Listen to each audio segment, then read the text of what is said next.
So the focus of this lecture video will be about adding Google Maps into a Flutter application. So here I have a very simple Flutter app that has basically nothing else except being able to show the map to the user. And so everything here is pretty much what you would see in a brand new Flutter application with very little changes. The only change that's in here is being able to put a Google Map widget in here. And to do that, you do need to include this component of being able to support Google Maps in a Flutter application. There's some other pieces that I have here for reading some configuration from some environment files. But besides that, that's all there's here. What I have here also is you need to be able to configure and obtain a Google API key. And I will show you how to do that now. Right, so what we have to do here is go to the Google Cloud console. So if you go to console cloudgoogle.com, so if I just do that, so console googlecloud.com, and you make sure that you have a Google account, you're logged in. And then what we're going to do is create a brand new project. We're going to call it, let's say, Google Map Sample. And you have to have a billing account set up.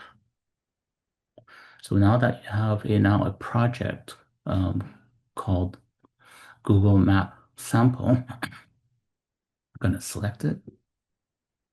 So now we have it selected. And now we're going to add the Google Map capabilities to this project.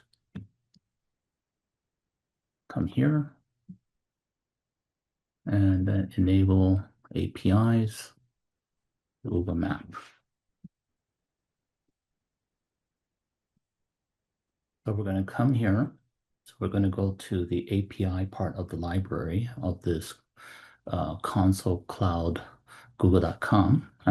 We're going to add two set of APIs. First one is Maps SDK for iOS and Map SDK for Android. So we'll come here.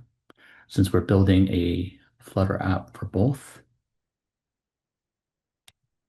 we enable this here.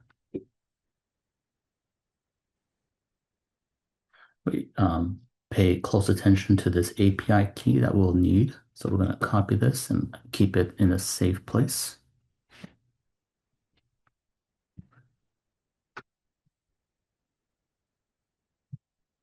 And then we're going to specify any kind of restriction that we want.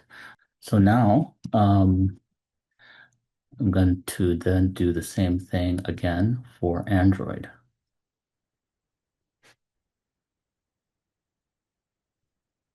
So I'm going to come back here, add for another API. So here it is for Map SDK for Android. I'm going to enable it. Now that we've created the key for both iOS and Android, we will continue back on the Flutter side. Please subscribe to this channel and like this video to support this kind of work. After we have the API key from Google, I have put it into an environment file here. You need to create your own API key. I will probably invalidate this token after the video. But after you get your API key and you put the value in here, this part of the code will read up that value and then make that value available for the other part of our Flutter application. Two other pieces that we need to do here is in the Android side. There were some additional configuration that needs to be done. For example, changing the NDK version, and also in here you can see that it's reading up that same uh, GMap API value, and it is then putting it inside of the um, Google Manifest. So it makes then that Google Manifest API key accessible from this uh, Android manifest file. Once we have that here, I mean, the easiest way also is just to hard code the value here. And that can make your at least initial process much faster. And then for the iOS side, uh, you can put the value of your API key in the info plist, like here. And then from your app delegate, you then need to set that to initialize the Google Map library. Okay, and you can see that we've imported it here. So that's essentially what you need to do for the underlying iOS or Android side.